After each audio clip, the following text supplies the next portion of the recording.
नमस्कार मंडळी. तर आज आपण भेट देणार आहोत पुण्याजवळ एक गूढ, प्राचीन आणि निसर्गरम्य ठिकाणाला. स्थान यवत गावाजवळ, दौंड तालुका, पुणे जिल्हा, महाराष्ट्र. तर पुण्यावरून अगदी जवळ असलेले हे भुलेश्वर मंदिर. हे मंदिर भगवान शिवाला समर्पित असून समुद्रसपाटीपासून सुमारे 300 फूट उंच डोंगरावर वसलेले आहे. मंदिराच्या सभोवती असलेले निसर्ग आणि शांतता पाहून मन अगदी प्रसन्न होतं. भुलेश्वर मंदिर यादव काळात म्हणजेच 13व्या शतकात बांधले गेलेले आणि इतिहासकार म्हणतात की हे मंदिर पाटणचा राजा कृष्ण याने बांधले होते. हे पूर्ण मंदिर काळ्या दगडापासून कोरलेले असून त्यावर सूक्ष्म आणि सुंदर शिल्पकाम केलेले आहे. मंदिरात प्रवेश करताना तुम्हाला अप्रतिम कलाकुसर, स्तंभ, दगडी नक्षीकाम दिसते. येथील कोरीव मूर्तींमध्ये रामायण आणि महाभारताच्या कथाही कोरलेल्या असल्याचे काही ठिकाणी जाणवते.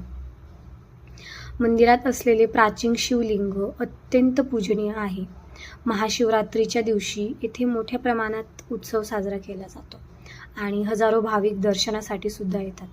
आणि असंही मानलं जातं की देवी पार्वती इथेच भगवान शंकराची आराधना केली होती. म्हणून हे ठिकाण फक्त ऐतिहासिक नाही तर धार्मिकदृष्ट्या अत्यंत महत्त्वाचं मानलं जातं. आणि भुलेश्वर मंदिर हे खरोखरच इतिहास, कला, अध्यात्म आणि निसर्गाचा सुंदर संगम आहे. कारण या मंदिराचे सर्वात मोठे वैशिष्ट्य म्हणजे येथे असलेल्या मूर्ती अर्धवट किंवा अपूर्ण दिसतात. याबद्दल अनेक मतं प्रचलित आहेत. जसं की काही लोक सांगतात की मोगल आक्रमणाच्या काळात मूर्ती तोडण्यात आल्या, तर काही इतिहासकार मानतात की या मूर्ती जाणून बुजून अधुऱ्या ठेवण्यात आल्या, जेणेकरून मंदिर बांधकाम सुरू असल्याचं भासवून ते वाचवता येईल म्हणूनच.